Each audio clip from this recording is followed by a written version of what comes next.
You know, some guy behind the piano.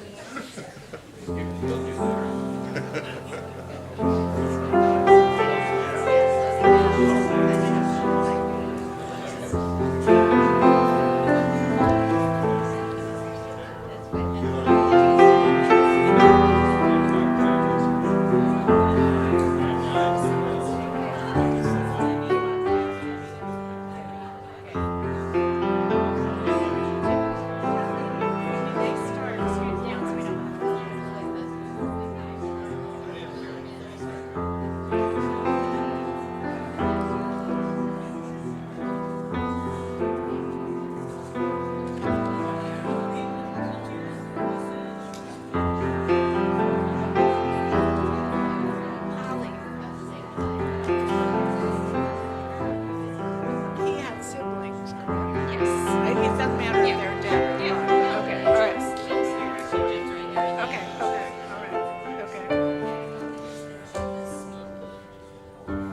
I just have this for myself. Yeah. And, okay, because when I'm finished, I'll just say it now, Heather. Yeah. Okay, all right.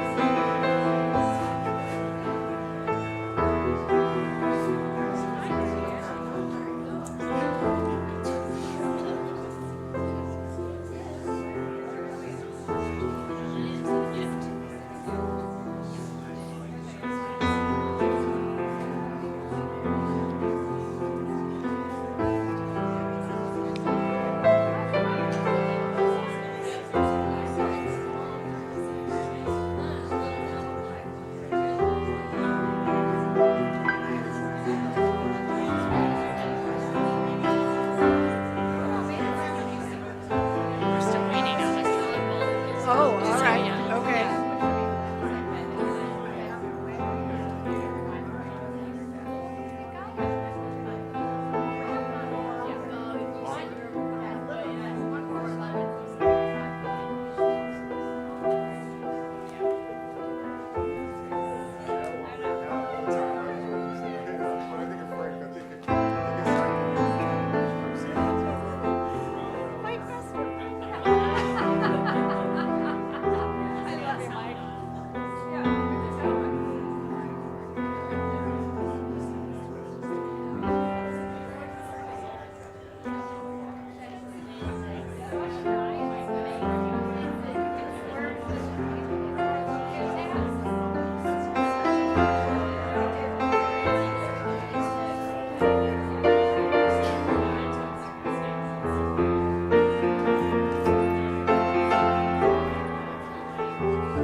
Thank you. So we're here today to honor the life of Francis Keenan, Big G. I don't know what that means, but I'm sure you're all going to tell me about it as you talk about Frank today. I want to say a couple things about Unity churches, because I'm guessing that most of you haven't been in a Unity church in your life. Unity is spirituality, not religion. We honor all religions, and we honor particularly the inherent teachings of all religions, which is sometimes called the perennial philosophy, which are those core teachings of each religion that exist across all religions and philosophical traditions. We are spiritual beings having a human experience, is the way we see it. There's a single underlying reality, a universal consciousness, and we're all part of that. And each of us can experience that oneness directly. Sometimes unity is called New Thought or practical Christianity, which just means we don't teach dogma or belief systems. We teach the path to knowing directly from mystical knowledge. In unity, the soul is eternal and will continue on after death. Death in unity is sometimes described as walking through a door and opening another door. Of course, all this is a great mystery. But we do affirm that the soul is released from limitations upon death and experiences wholeness and bliss. There's no heaven or hell, only the eternal oneness.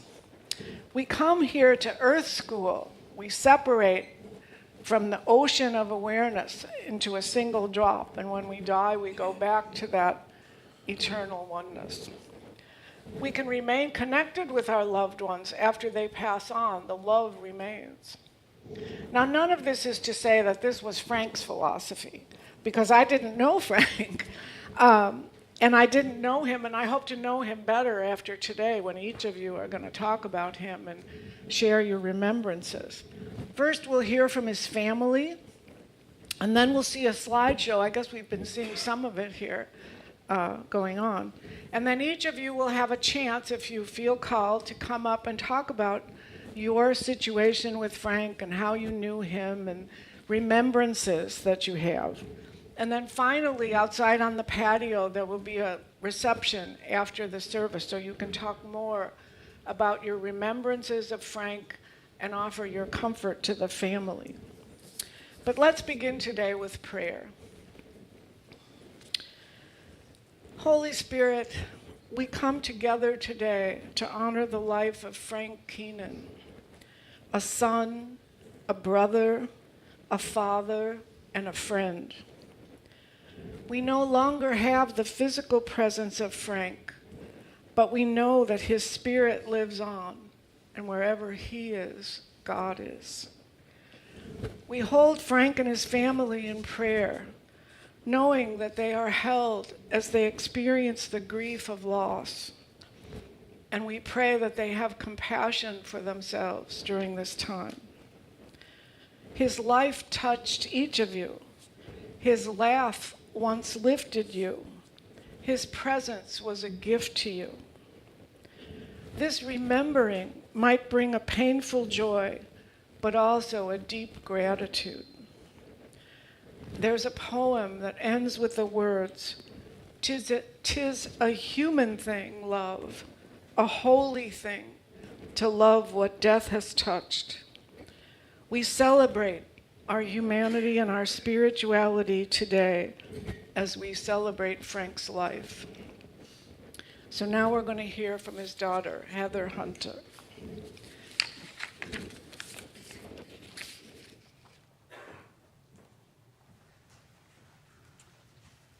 All right. Good afternoon. Before I begin, I wanted to thank Mary Jean, thank you, and Unity of Tustin for letting us host our dad's celebration of life here today. Alan Kramer, thank you so much for starting us off with your beautiful music. I know Dad loved your friendship, your talent, and thought you were the smartest guy on earth. Sorry, Steve. Very close second. Close second. Oh, Jim, you're in there too. So, sorry. Don't want to offend you. You might want to bring that a little bit closer. Testing. Is that better? Okay.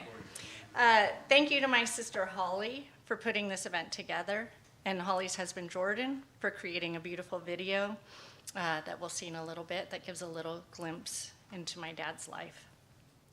Last but not least, gosh, I love seeing all these wonderful faces here today. You guys traveled near and far to celebrate our dad's life.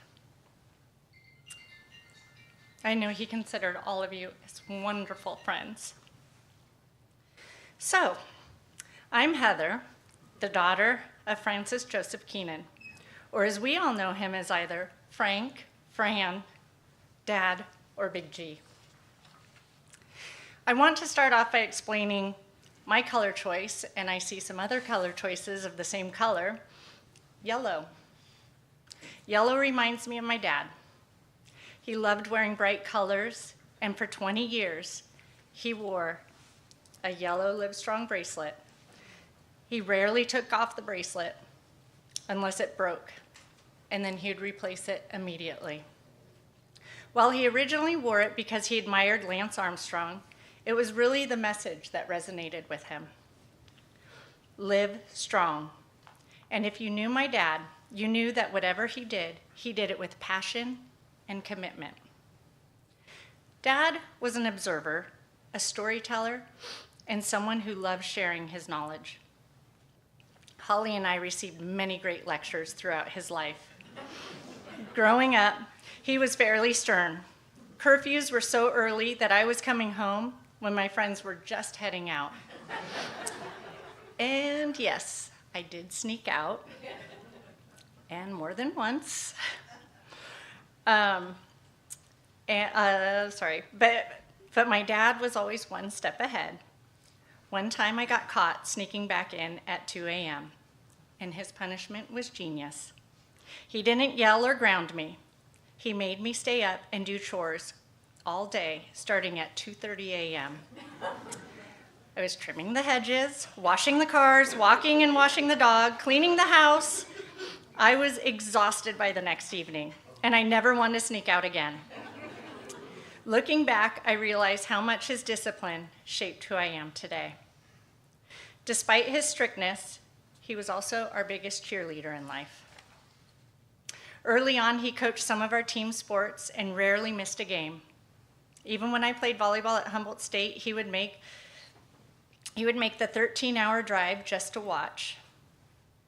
I always knew he was in the stands because I could hear his booming voice cheering me on or heckling the other team, which was both embarrassing and wonderful. After my sister and I ventured off in our own lives, my dad completely changed. I'm not sure if it was the midlife thing, the divorce, Holly and I leaving the nest, or probably all of the above. But my dad started living life his way.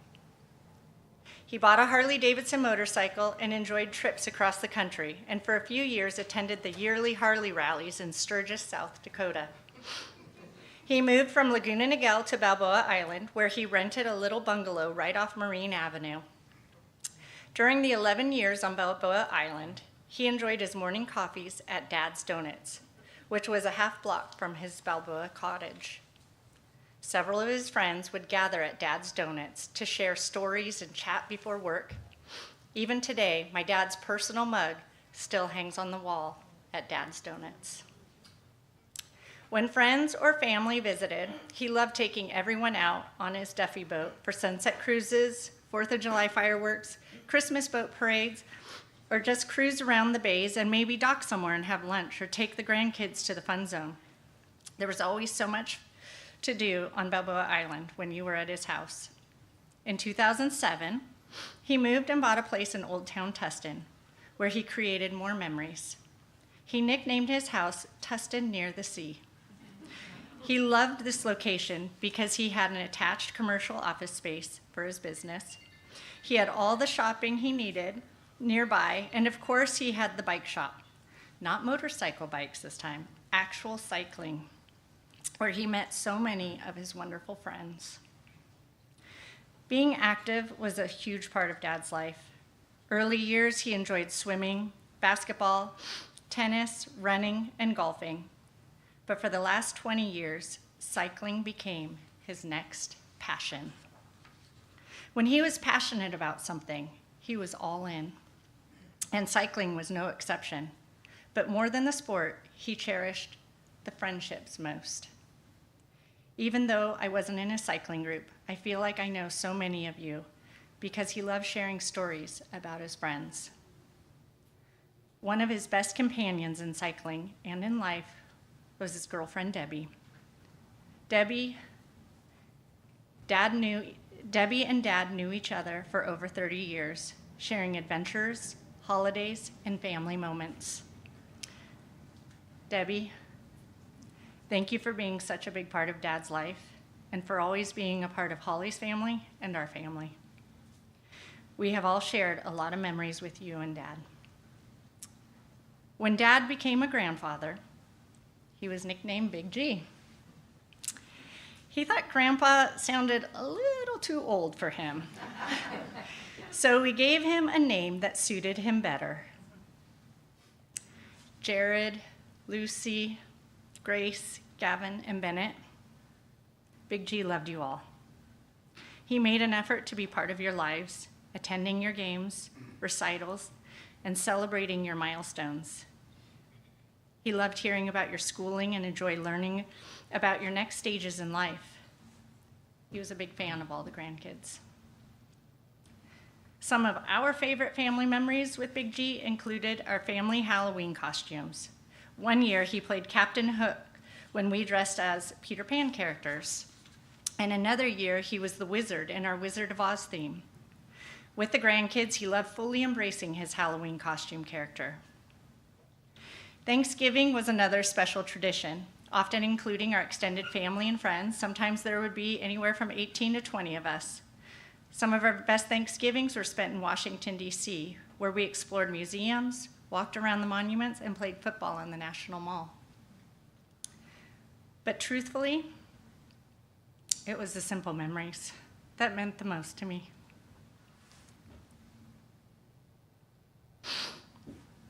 We would FaceTime or chat by phone several times a week, and this past year, almost daily. I love listening to his stories and wisdom, and he loved listening to what was happening in our family. After we would talk, he would do research on our topics of discussion, whether it would be colleges, our travels, politics, and then send me follow-up information, or we would discuss it in our next phone call. Traveling with Dad and Debbie was always an adventure. We traveled to Hawaii a couple times, DC a couple times, and one of our favorite and more recent trips with them was vacationing in Torch Lake, Michigan, where we spent days boating, swimming, enjoying dinners together, and relaxed with family. I'm so grateful we had those moments with them. As I was writing this speech and reflecting on his life, a common theme stood out for me. Passion. Dad had passion in whatever he did. Dad embraced life with enthusiasm, curiosity, and positivity. Even in his last days, he never complained, never gave up hope. He kept smiling, believing he would get better. He lived by the message on his yellow bracelet. Live strong. Through it all, he taught me the value of living fully, embracing every moment, staying positive, and making time for what truly matters. Health, friends, family, and of course, the Los Angeles Clippers. He was an incredible man. Though he's no longer with us, his spirit, his lessons, and his love will remain forever. Cheers to you, Dad. May we all live strong. Thank you.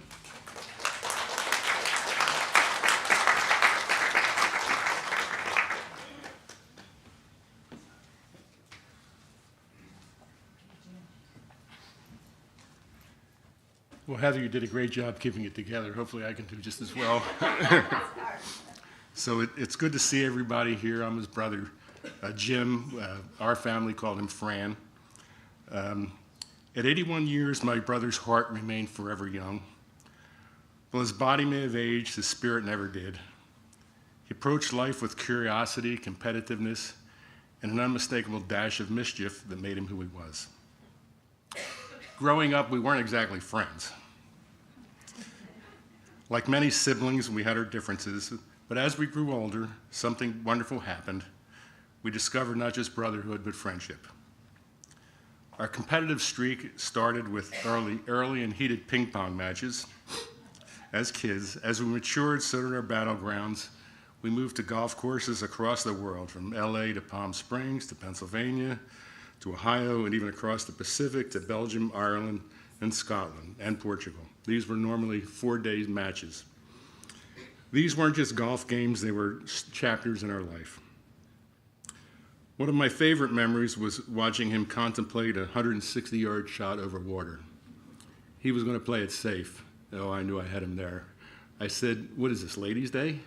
And of course, he instantly hit it in the water. He looked at me and said, "I know what you just did." But that was our language, constant needling that masked deep affection. Our golf games were always competitive with a special tradition that made every match matter. The loser had to buy a yellow shirt for the winner. This wasn't just any prize, it became a symbol of our rivalry and bond. Over the years, these yellow shirts carried stories from bragging rights with each exchange. On his 80th birthday, I presented him with a yellow shirt as a Lifetime Achievement Award. We both knew what it meant, not just recognition of a game well played, but of a life well lived.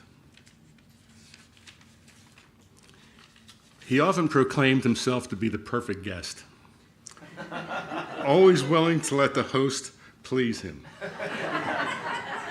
It was his charming way of getting exactly what he wanted while making you feel good about giving it to him. Despite his preference for comfort, he was always game for adventure. We toured all over Europe together. Dale and I were his tour guides, and we had pretty much been to all these places before. We knew exactly where we were going. There was one time, however, we were in the Champagne region and we got lost. And he looked at me and said, "Were you ever here before?" I said, "No, it's our first time." He goes, "Never do that again." So, at least I think he said jokingly. As I stand here today, I find myself reaching for the phone to call him about a spectacular golf shot, a funny story, or maybe laying up and not going over that 160-yard hole. Saying goodbye isn't the moment of farewell, it's all the conversations that will go now unspoken. But then I remember our connection wasn't just in our words, but in shared glances across the fairway, in competitive banter, in the silent understanding that grew deeper with every year. That connection doesn't end. It lives in every golf course I visit, every glass of champagne I raise, and every time I take the safe shot or not. Thank you, brother, for the competition that made me better, the friendship that sustained me, and the memories that will forever keep you present in my heart. Looking out here, I have one more memory to share, and this is a typical Frank. So we were playing golf at my golf course in Pennsylvania. It was a beautiful golf course. You could stay at the golf course overnight, which we did. We were up on a hill. We get up at 7 in the morning, have our coffee, look outside, and all the people, there's no golfers yet, but all the people are cutting the grass, cutting the greens, raking the sand traps, and he goes, "My people, you have made Frank happy." So I think today you've all made Frank happy.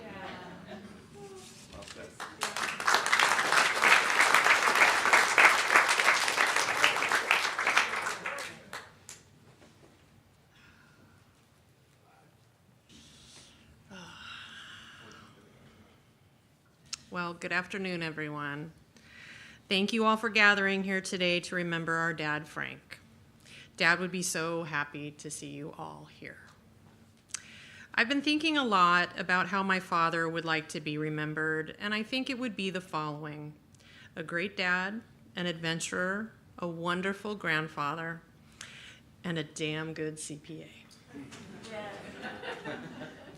As I worked on writing this eulogy, I did some preparation to get into my dad's mindset.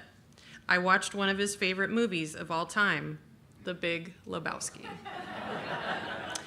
If you've seen the movie, then you're familiar with the character, the Dude, played by Jeff Bridges. The Dude is easy to talk to, he's observant, and he's a well-read guy. And in many ways, my dad was the Dude. Dad lived his life with genuine curiosity. Whenever we were out and about, he'd strike up a conversation with a complete stranger, and he'd be truly fascinated by who they were and what they did. I noticed from an early age that my dad was an excellent conversationalist and a good listener. After meeting my dad, my friends would always tell me they enjoyed his company. Recently, I re-listened to Steve Martin's 1977 comedy album, Let's Get Small. I have happy childhood memories of sitting with Dad in our living room and us laughing along with Steve Martin's take on people and his unique observations. I wish I could pull off a good Steve Martin impression, but I'll just share that my dad loved when Steve Martin would say, "Well, excuse me." If you're old enough, you'll remember that bit. With Easter almost here, I thought I'd share a funny dad story. When I was a child, Dad was part of the Laguna Niguel JC's men's service group. And somehow, he was the lucky volunteer who was chosen to dress up as the Easter Bunny at our neighborhood park. He was the Easter Bunny for a couple years, but one year, and maybe his last year, he got to the costume shop late, and all the classic white Easter Bunny costumes had been rented out. All that was left was a kind of dingy, dark brown bunny costume. Dad took the brown bunny costume, and I guess he didn't think much about it until he showed up at the Easter egg hunt in the dark brown bunny suit. And remember, he was very tall, 6'6". And one of my friends screamed, "It's the Easter wolf!"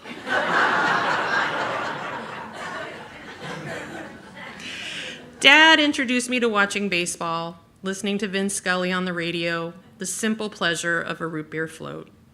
We listened to Dr. Demento on the radio and laughed at the comedic genius of the Blues Brothers. And like many parents, he always told me and Heather, nothing good happens after midnight. And he was absolutely right about that.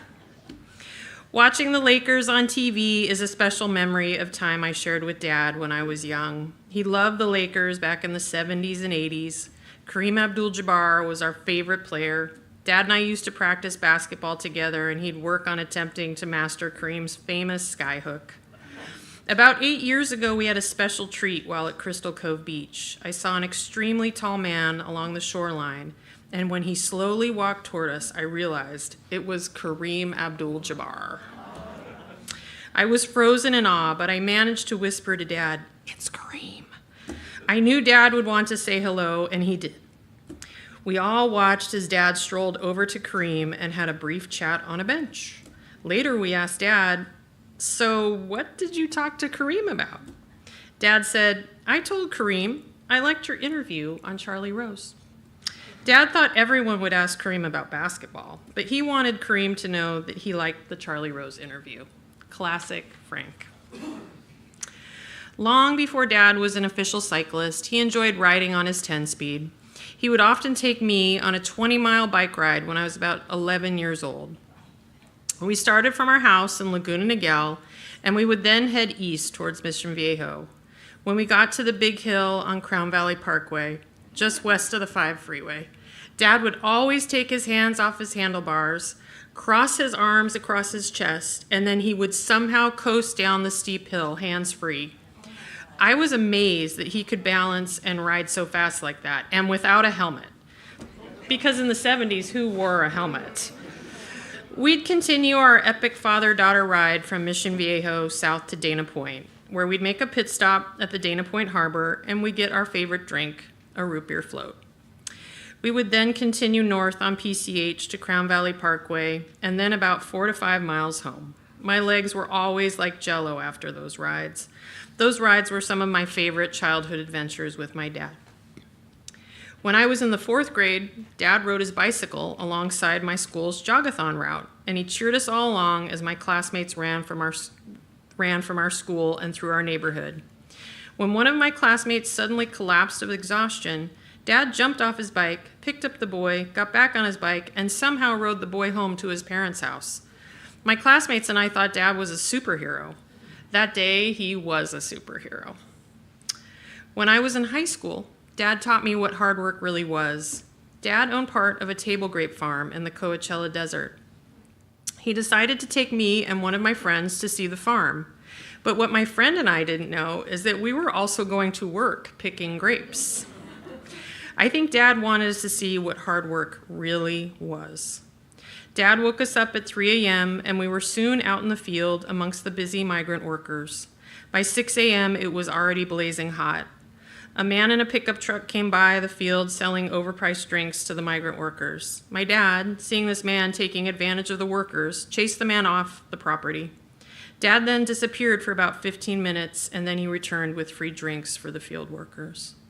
That day was powerful. It was a powerful day for me. Dad showed me how important it is to be kind, to be just, and what hard work really is. I miss my dad every day. I miss our conversations on life, world events, and of course, talking about the Dodgers. He was always there to listen and to talk. He loved to share his thoughts on current events, and he would do a deep dive into a subject and share his thoughts. He was upset that the LA Times stopped reporting baseball box scores. He loved reading, loved Malcolm Gladwell books. He loved a good New Yorker article. He was a deep thinker. When I called him on the phone, he always answered in the following manner. "You rang?" His voice was, of course, deeper than mine, and it only dawned on me a couple years ago that he was doing an impression of the character Lurch from the 1960s TV show, The Addams Family. I love that. Dad took as Heather mentioned, Dad took some incredible journeys on his Harley motorcycle to Sturgis, South Dakota. His first trip was in 1993, and he loved the thrill of the open road, and he traveled on his Harley on a couple cross-country trips. His motorcycle trips were the perfect antidote to the grueling months of tax season. I did worry about him on his motorcycle, but he was always good at wearing his helmet. My husband Jordan made a funny video of Dad entitled it Hell's CPA. It's a wonderful snapshot of Dad's first trip to Sturgis, South Dakota. Later in the service, you'll see a video retrospective, and Jordan edited in a couple funny moments from Dad's motorcycle tour across the West. Dad loved being a certified public accountant.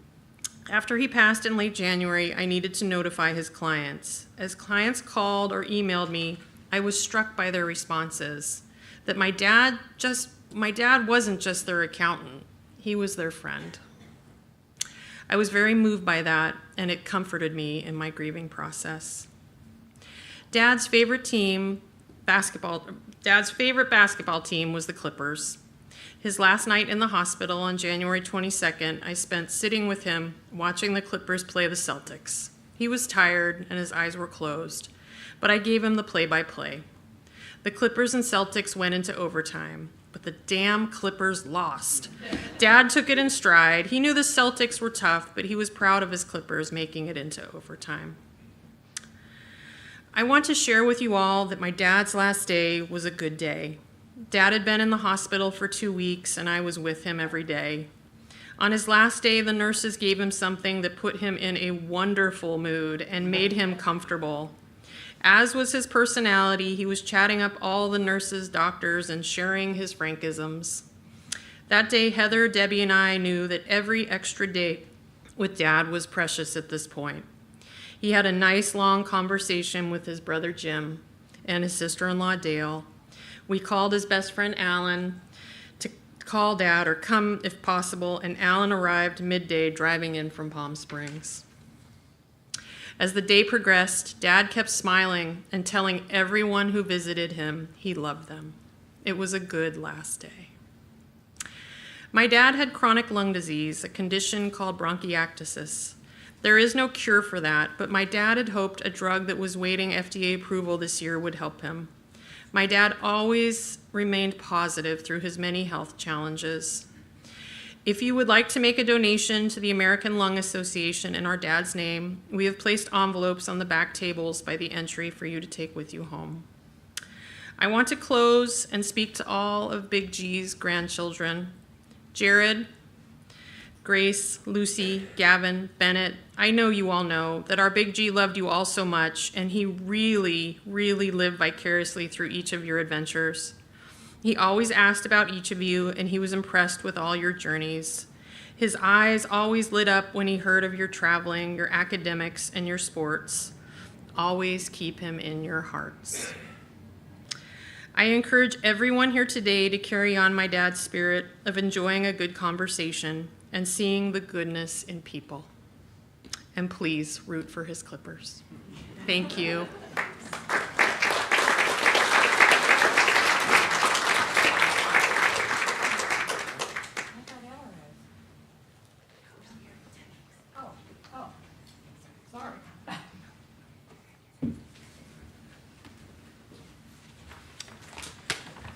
I have to bring this down. Everybody, from a tall family. Okay. Somehow. First of all, I met Frank in 1980. My boss, Irwin, who is here today, opened Pyramid West on DuPont Drive in Irvine. Frank was a guy in the hallway practicing his golf swing with no golf club. Frank eventually became our company's accountant. A few years later, Pyramid West moved out. Frank did also, but he stayed our accountant. In June of 1996, Frank took me out on his Harley for a daytime ride. That is the day I fell for Frank. I waited and I waited for him to ask me out again. The day finally came in July of 1998. Okay.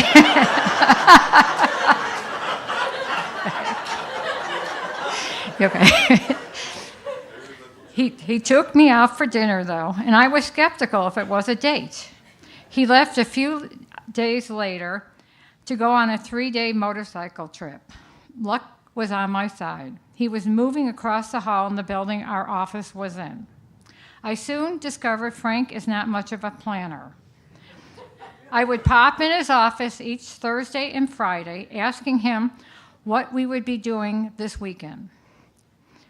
We started jogging a few days a week during our lunch hours. Some weekends, we took bike rides along the beach.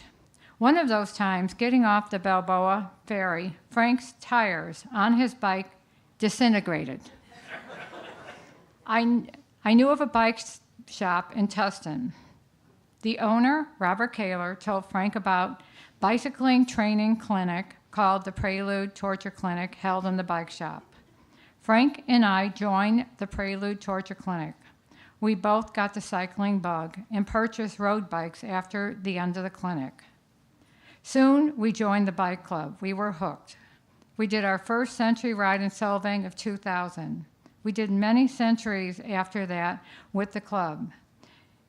He jokingly declared himself the fastest woman in the club. He formed a small group of women for the longer Sunday rides, and they referred themselves as the Frankettes. In 2005, he finally finished the death ride. It took him 3 tries to accomplish that ride. When we first started dating, Frank lived on Balboa Island in a cute rented cottage. After living there for years, Frank had to move. Eric, his son-in-law, came over to help Frank move to the Newport Coast Apartments, up to the 3rd floor. Eric discovered, as I stated, Frank was not a planner. Frank packed 1 box with a book or 2. When Frank purchased his place in Tustin, Eric went to Frank's apartment to help him move. Frank was sitting on the couch with 1 box barely full. And we laugh about this now. Frank took yearly trips to visit his mother, who lived back east, and from his mother's visits continued to Cleveland to spend time with his brother Jim to play golf. Most of all, he loved Jim's wife, Dale's cooking. When Jim and Dale were living in Belgium for a few years, Frank would fly to his mother's place back east and fly with her back to his place. He would also fly back with her. He never allowed her to fly by herself. Frank and I would spend most Christmases with Holly and Jordan's families. Thanksgivings were with Heather and Eric's family. Thanksgiving, after a time, somewhat of a family reunion with Frank's brothers, Jim's family. The Keenan clans took 2 Thanksgiving trips to Washington, D.C. The first trip was a surprise his brother for his 70th birthday. Another year, Jim and Dale hosted Thanksgiving in their house in Cleveland, Ohio, and the Keenan clan family would gather at Heather and Eric's a few Thanksgiving. The last family gathering was at Heather's for Frank's 80th birthday, hosted by both Holly and Heather. Frank loved to tell his friends also about the time he was paired with then Governor Bill Clinton in a golf game. Highlights that Frank and I shared. We hiked Half Dome 3 times. The first Keenan family reunion when Heather and Holly hosted at Heather and Eric's house in Ladera Ranch. 2 Hawaii trips in Torch Lake in Michigan with Heather and Eric's family. Vacationing with Jim and Dale to Yosemite. Another trip with them to 5 or 6 national parks. What I admired most about Frank was that he could walk into a room with strangers and immediately start up a conversation with them. Nobody was a stranger to Frank, and I loved Frank's honesty. Frank, for the past 6 or 7 years, started to slow down. February of 2024, he was hospitalized due to pneumonia, and because he aspirated, he was put on a feeding tube. Despite being on oxygen along with the feeding tube, he was always hopeful about his prognosis. He never complained, always feeling that tomorrow he would have a better and stronger day. On his last day, he was in a wonderful state of mind. He joked with the chaplain. When the hospice nurse asked him if he would be interested in hospice, he told her that he would get back to her. Okay. And that Debbie and I were a team. He wanted me to check on getting him an eye appointment for new reading glasses. A few hours later, he passed peacefully, surrounded by those who loved him. I cannot say he is no longer suffering, because he never felt like he was suffering. Always had hope that day would come when a cure would come and keep him going for another few years. I loved Frank, and there will never be another Frank, and he made my life very special. So.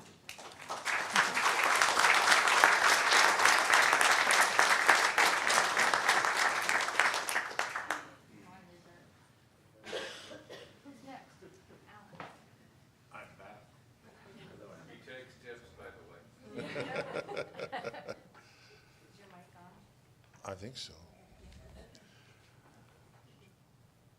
So Frank didn't always like my piano playing. But there was one particular song that I did that he loved. And anytime he was around me and a piano, he wanted to hear it. So I'm going to do that for you now.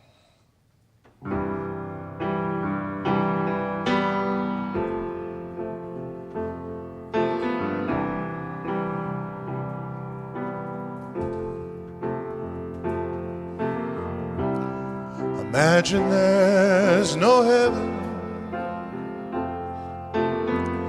It's easy if you try.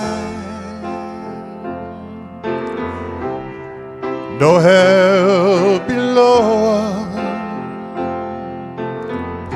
Above us, only sky. Imagine all the people in the world. Oh, imagine there's no country. It isn't hard to do. Nothing to kill or die for, and no religion too. Imagine all those people living life in peace. You may say that I'm a dreamer,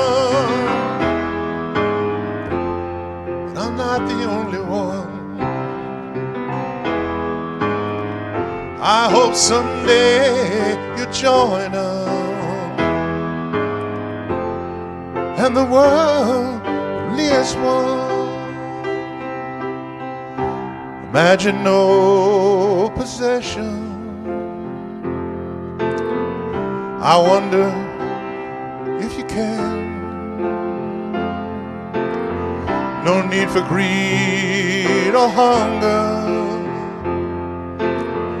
A brotherhood of man.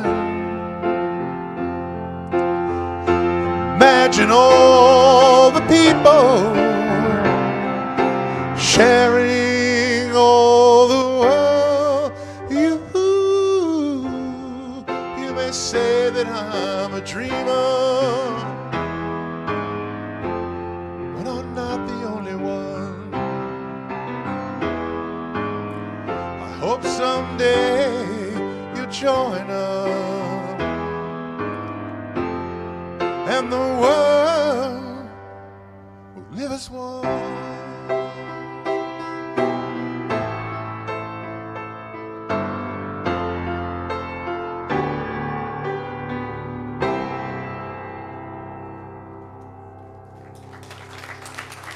Thank you.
I want to ride my bicycle, bicycle, bicycle. I want to ride my bicycle, bicycle, bicycle, bicycle. I want a bicycle. When this camera is found, please return it to my daughter in Los Angeles. Thank you.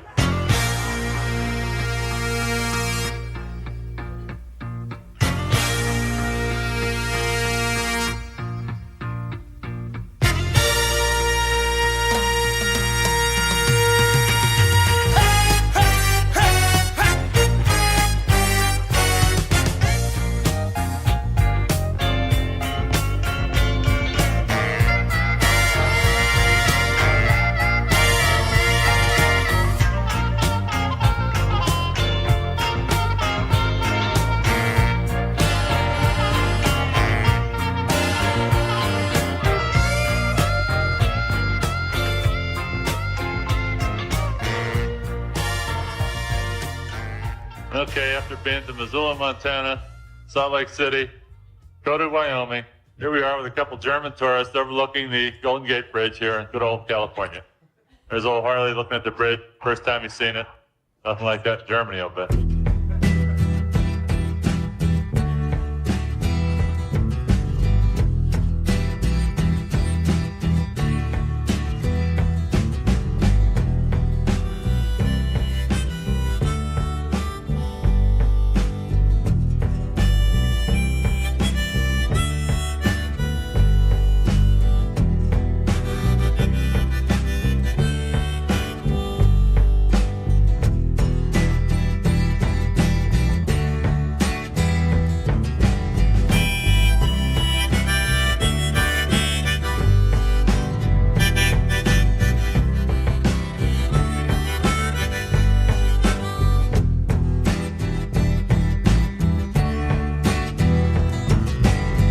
I've been to Hollywood, I've been to Redwood, I crossed the ocean for a heart of gold.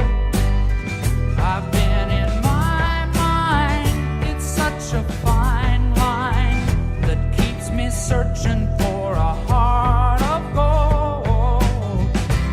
And I'm getting old, keeps me searching for a heart of gold. And I'm getting old.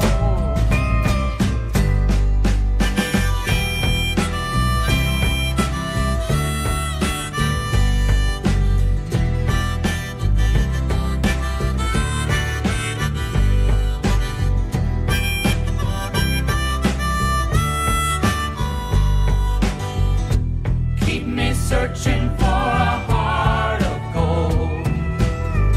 You keep me searching and I'm growing old. Keep me searching for a heart of gold. I've been a miner for a heart of gold.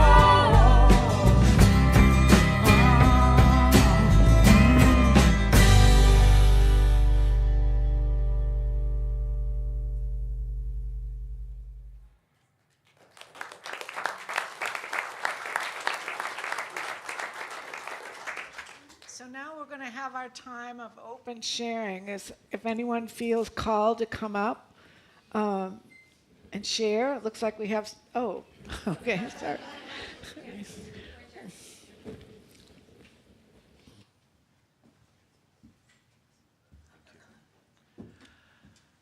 Hi, I'm Richard Van Dyke, a 20-year friend of Frank's through the bike club.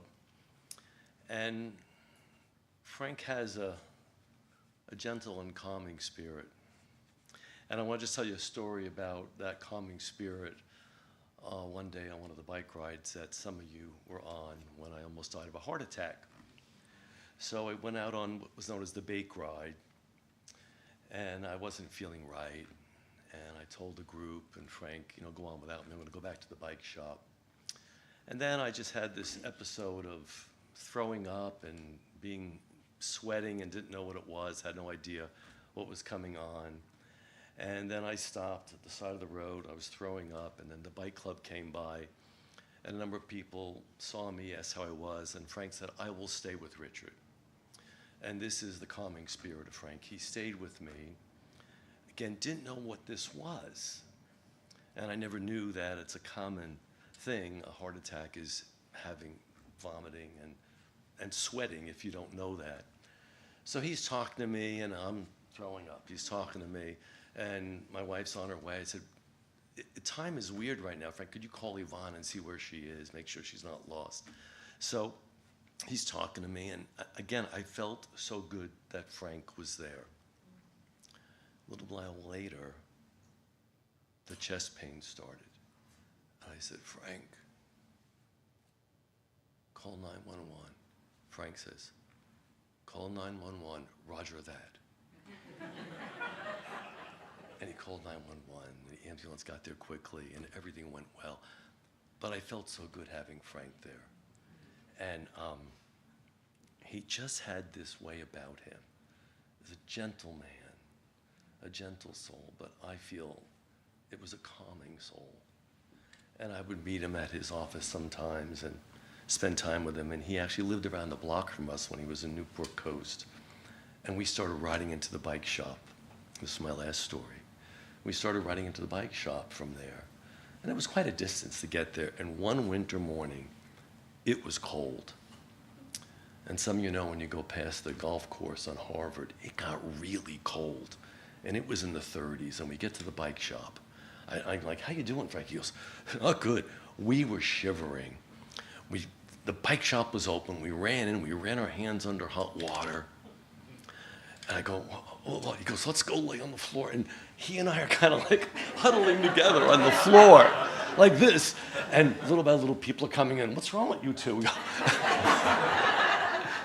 "It's not what you think." We will all miss Frank.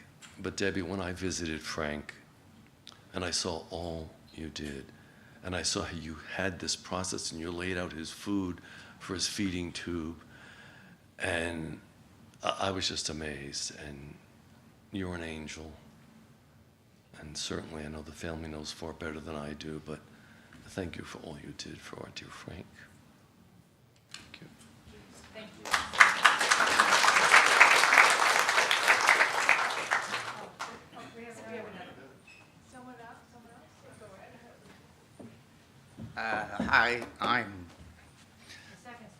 Hi, well, that's, well, actually, I'm Steve, or Steven, or only as Frank would say, Steve Areno, so he's the only one that was allowed.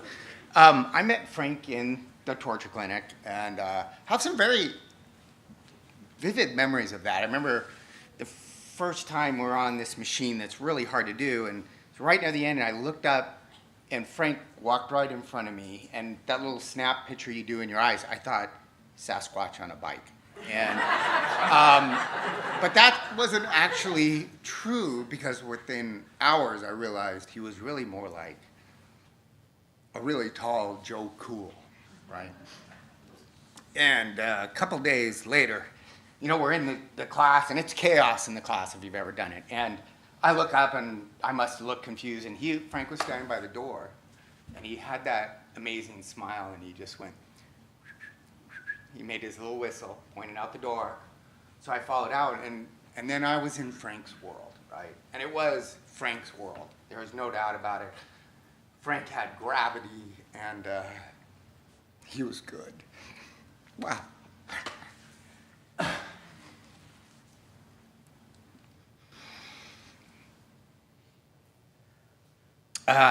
Through Frank, we met Debbie, and two families that invited us into their lives. We have a lot of great memories. The trips to Cayucas, those are some of our favorites, which also coined the term Frank in a blanket, if you remember. There's a story to that we don't need to go into right now. And, the famous Palm Springs Frank, right, which I won't do that. But you can tell that. Well, we'll tell that one later. But also, I was just thinking about Frank, and like we've all heard.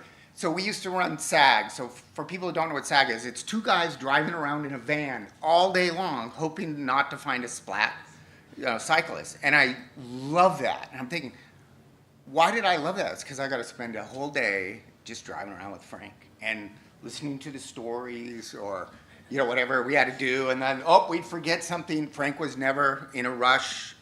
That whole calming in my head is constantly. So that was really great. So we got to be adopted by this family. So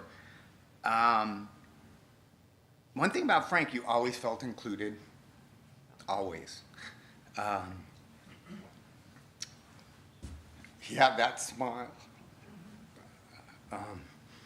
And whether he was kind of being, Bill Walton one day, Matthew McConaughey, the dude, or whatever, and then you realize it was just Frank. And in the end, there's people that make your life better, and there's people you want to be around. I don't know why I'm so emotional, but I feel blessed, right? I think that's clear. And then there's people you don't, and but we know which one Frank was, right? And that's all we need to say.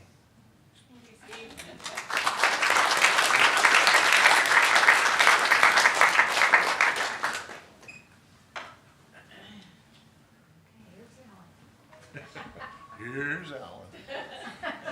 I guess you've all kind of figured out who I am by now. Frank Keenan, smartest guy in the room. I have a couple of corrections to Heather's speech. That's one of them. And the other one is, by the way, it was Tustin by the sea, the Beverly Hills of Orange County. Well, Frank Keenan was my best friend. He was more like an older brother to me. And we spent a lot of time together. When I moved to Palm Springs, I would come in for a day or two and just stay at his place, and we'd do everything. I mean, we had a ball. We'd go out to eat, we'd ride bikes, whatever he wanted to do, whatever we wanted to do, we'd do it. It was really an amazing relationship. Frank rode into my life on a bicycle, as a lot of important people in my life did, including my wife, who was introduced to me, by the way, by Frank and Debbie. Frank and Debbie were the sort of unofficial welcoming committee to Veloce Santiago, the cycling team we were all on. And as soon as I appeared there, kind of alone, how do you ride this thing? Frank and Debbie took me under their wing, and that's when I really got to know Frank. I have a couple of Frank stories that I really like. He and I spent a couple of years where there's just the two of us. We go out on Sundays and ride, 70 miles, 80 miles, something like that. We'd meet on Sunday morning, just go riding. And one morning we decided to go ride to the Queen Mary, from Tustin to the Queen Mary. And so that's about a 70-mile round trip, mostly flat, and we did. But there's another thing by the Queen Mary, there's a Russian submarine there. And Frank and I became fascinated with the Russian submarine. We had to know everything about the Russian submarine. And we bought a souvenir from the Russian submarine, which was a CD of the marches and anthems of the Soviet Union. It gets better. So we're riding back down Pacific Coast Highway. We're in Huntington Beach. It's about time for lunch.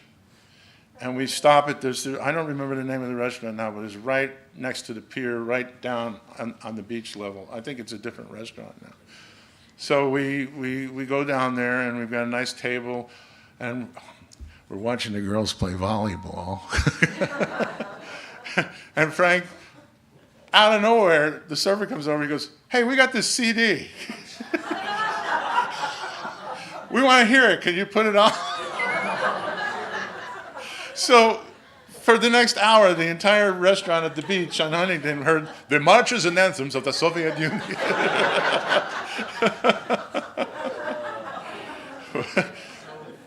Oh yeah, I mean, that is the essence of Frank. The other thing about him is he never stopped thinking about other people, including me. Gave me a lot of advice, both positive and negative. Don't do that, do this. But every time I came to stay with him, and Heather and Eric will remember this, because I came to stay with them for a little while, he knew that I liked for breakfast a certain kind of bread, Dave's bread, and I liked to put avocado on it. And every time I came, he'd make a special trip to the grocery store to get an avocado and Dave's bread. In between visits, I'm not sure that it could have been the same avocado. But the thing about Heather and Eric was when we went back east to visit them and completely rewire their house, he made sure that they had Dave's bread and avocado. But he was an amazing person, and it was great having the chance to have, again, what I thought of as an older brother. And one last thing is the telephone thing.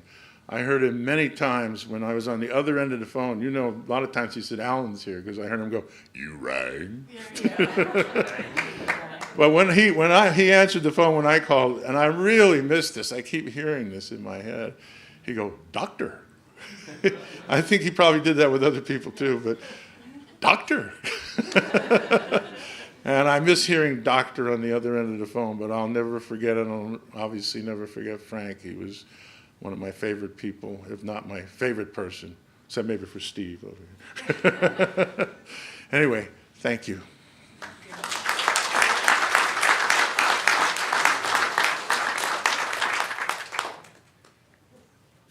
Okay. So, oh, okay.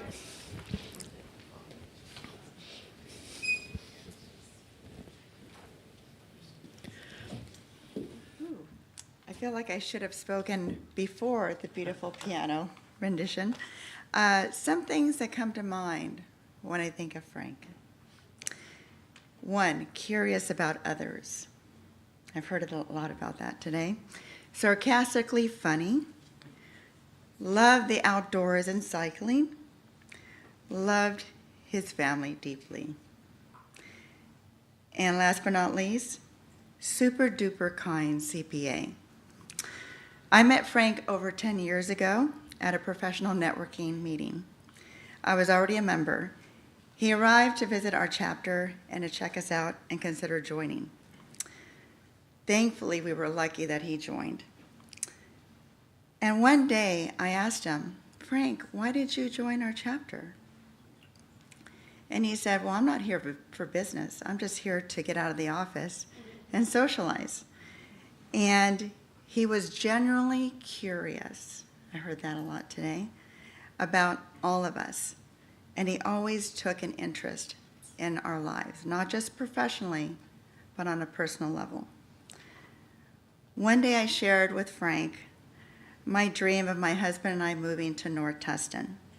We were living, in Los Angeles County at the time. Frank encouraged us, saying that it would transform our lives. Years later, when we finally made that move to North Tustin, he was thrilled for us. And he jokingly said to me, "I bet you love your 4-minute commute now, Yvonne, don't you?" He was right. Frank had a hilarious, sarcastic sense of humor. Once we moved to North Tustin, what was interesting is I started seeing Frank everywhere. One particular Saturday, I was driving to do some errands, and I saw some cyclists. And I looked over, and I'm like, "That's Frank." And I waved at him, and I thought that was cool, and I thought that, okay, I'm not going to see him again. So next weekend, I go to Sprouts. There's Frank. The following 2 weeks later, I go to Trader Joe's. There's Frank. Well, one day, it was a Saturday night, my husband and I went to dinner and a movie, and we needed to pick up some things, and it was around 7 or 8 o'clock at Sprouts. Guess who I ran into? So, and you were there, remember? And so, I didn't realize this, but Frank always saw me in a professional outfit, my daytime attire. So that evening, I noticed something interesting. He looked very serious and looked me up and down. He goes, you're not in a suit. I said, Frank, you do know it's 8 o'clock on a Saturday night. And he goes, and then he started smiling. I knew that he got me. So Frank loved cycling, as we've all heard, and he often talked about it with a mix of both pride and humor. I had asked him, hey, Frank, do you think I should take up cycling? Is it dangerous? And then he proceeded to tell me stories about friends who he knew who had accidents. And he said, well, most of them have metal plates in their body. So I bought a Peloton instead, so thank you, Frank. And then Frank often talked about his daughters, Holly and Heather, and his grandchildren with so much pride, and I loved our meetings. And now looking back, having met both Holly and Heather, Jordan and Eric, I can see why he adored all of you. You were always in the conversations. And I will miss the end of every conversation, he would say, okay, kiddo, don't work too hard and stay cool. And one time I went home and I said to my husband, you know how I'm not supposed to think that I'm cool? Well, Frank thinks I'm cool. He was selfless and empathetic. One day he was telling me a story about his housekeeper, how much he admired her work ethic, and that he wished more people led with kindness. And that moment really stuck with me because that's what Frank was all about. He was kind of like the welcome committee. He cared about people, and I saw that the second that I met him. He made everyone feel welcome, supported, and seen. And I think one of the best ways that we can honor his legacy is to be curious, kind, and uplifting, just like he was. Thank you, Frank, for being a colleague, mentor, and a cool friend. Thank you.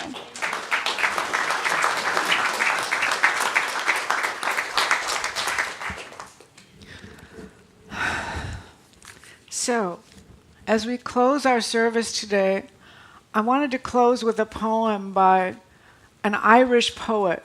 You know, Ireland produced probably some of the greatest poets. At least they think they are the greatest poets.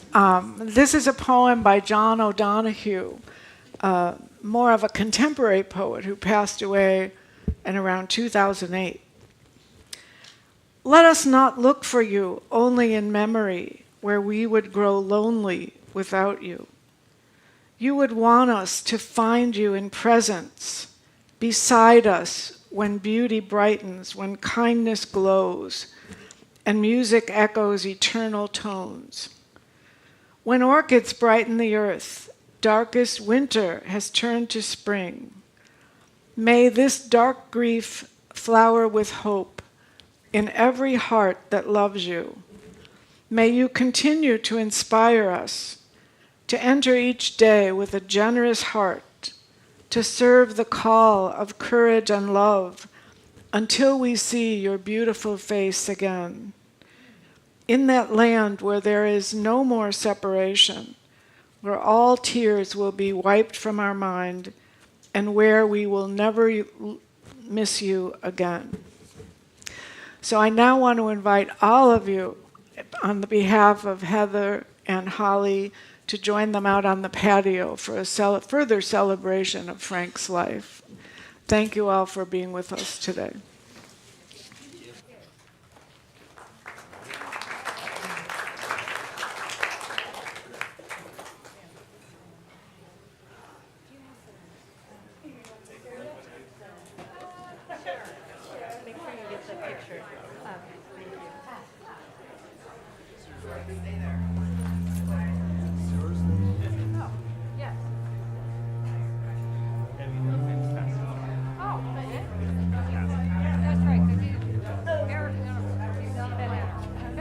The planner.